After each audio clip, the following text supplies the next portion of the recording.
আমরা আপনাদের জন্য নিয়ে চলে এসেছি আরেকটি ভিডিও। তো দেখুন, আমরা 84 এবং 85 পাতার বাংলাটি আপনাদের করে দেখাবো। তো চলুন শুরু করা যাক। দেখুন, প্রথম প্রশ্ন, এইভাবে জ্যোতি শেখে বিপদকে তুচ্ছ করতে। এখানে জ্যোতি আসলে কি? তো দেখুন, আপনাদের আমি দেখিয়ে দিয়েছি আগের থেকেই যে এখানে জ্যোতি হলো বাঘা যতীন। তারপরের প্রশ্ন হলো, মায়াদ্বীপ গল্পে কোন নদীতে শুশুক দেখা যায়? আমরা পিংলা নদীতে দেখিয়েছি। ঘুমভাঙানি কবিতার লেখকের নাম কি? মোহিতলাল মজুমদার। নবকুমার কবিরত্ন কাকে বলা হয়? সত্যেন্দ্রনাথ দত্তকে আমরা নবকুমার কবিরত্ন বলি। অর্থ লেখো পল্টন। মানে পল্টনের অর্থ কি? পল্টনের অর্থ হলো সৈন্যদল। জ্যোতি কৃষ্ণনগরের কোন স্কুলে ভর্তি হয়েছিল? তো জ্যোতি কৃষ্ণনগরের অ্যাংলো ভার্নাকুলার স্কুলে ভর্তি হয়েছিল। স্কটের পূর্বপুরুষরা কোথায় চাকরি করতেন? এর উত্তরটা হবে সামুদ্রিক বিভাগে।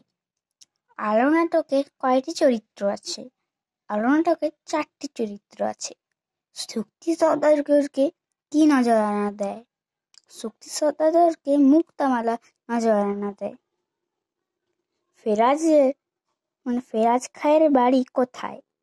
উত্তর পশ্চিম সীমান্তে। কবি সুনির্মল বসু কত সালে ভুবনেশ্বরী পদক পান? 1956 সালে।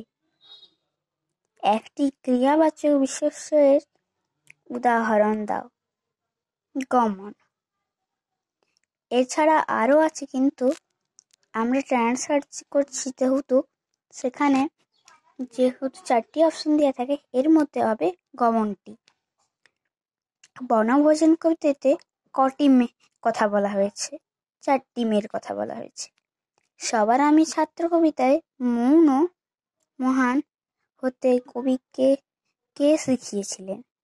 পাহাড়। দত্তচাঁদ তার বন্ধুকে কি জন্য নিমন্ত্রণ করেছিল? দত্তচাঁদ তার বন্ধুকে গাছে চড়ার জন্য নিমন্ত্রণ করেছিল।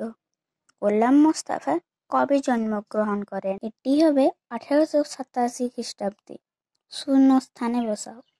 এমন সময় হঠাৎ ড্যাশ পড়িছে যে এসে, এটা হবে আমি। এবার দেখুন, আমরা 85 পাতার বাংলার প্রশ্ন উত্তরগুলো করব।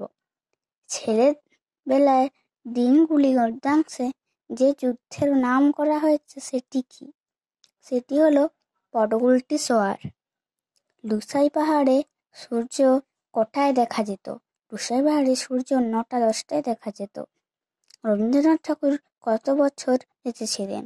রবীন্দ্রনাথ ঠাকুর 80 বছর বেঁচে ছিলেন। ওবার ড্যাশ দিয়ে ছবি আঁকায় ভারী ওস্তাদ, কাঠকুটো দিয়ে। ক্যাপ্টেন স্কট কত খ্রিস্টাব্দে দক্ষিণ মেরুতে উপস্থিত হন? 1912 খ্রিস্টাব্দে। যতীনের যুদ্ধ মেয়াদ কতদিন? 1 মাস। গন্ডার কি বলে দৌড় দিল? গন্ডার ঘোত বলে দৌড় দিল। শম্ভু ড্যাশ বছর বয়স? শম্ভুর কত বছর বয়স? শম্ভুর 12 বছর বয়স। চৌপর শব্দের অর্থ কি? চৌপর শব্দের অর্থ হলো সমস্ত দিন। চীনের পুতুল কোথায় থাকে? চীনের পুতুল ঝুড়িতে থাকে। ঘুড়ি অমনি তাকে নিয়ে কি করে আকাশে উড়ে গেল? শোঁ করে আকাশে উড়ে গেল। আমাজন শব্দটির অর্থ কি? আমাজন শব্দের অর্থ হলো বীর রমণী। সন্ধি বিচ্ছেদ করো। দেশান্তর। দেশ যুক্ত অন্তর সমান দেশান্তর। কোন নদীকে ক্ষেপা নদী বলা হয়েছে? ধলেশ্বরী নদীকে ক্ষেপা নদী বলা হয়েছে। নদীপথে ভ্রমণ কাহিনীতে কোন নদীর কথা বলা হয়েছে? নদীপথে ভ্রমণ কাহিনীতে ব্রহ্মপুত্র নদীর কথা বলা হয়েছে। সওদাগর কোথায় পাড়ি দিতে চায়? সওদাগর সাগর পাড়ি দিতে চায়। বাগিচা শব্দের অর্থ কি? বাগিচা শব্দের অর্থ হলো বাগান। সন্ধি বিচ্ছেদ করো। অপরাহ্ন। অপরযুক্ত অহ্ন সমান অপরাহ্ন। স্যারেট কি? স্যারেট হলো ছোট্ট অভিনয়। ঘুমভাঙানি কবিতায় কোন ঋতুর কথা বলা হয়েছে? ঘুমভাঙানি কবিতায় বসন্ত ঋতুর কথা বলেছে।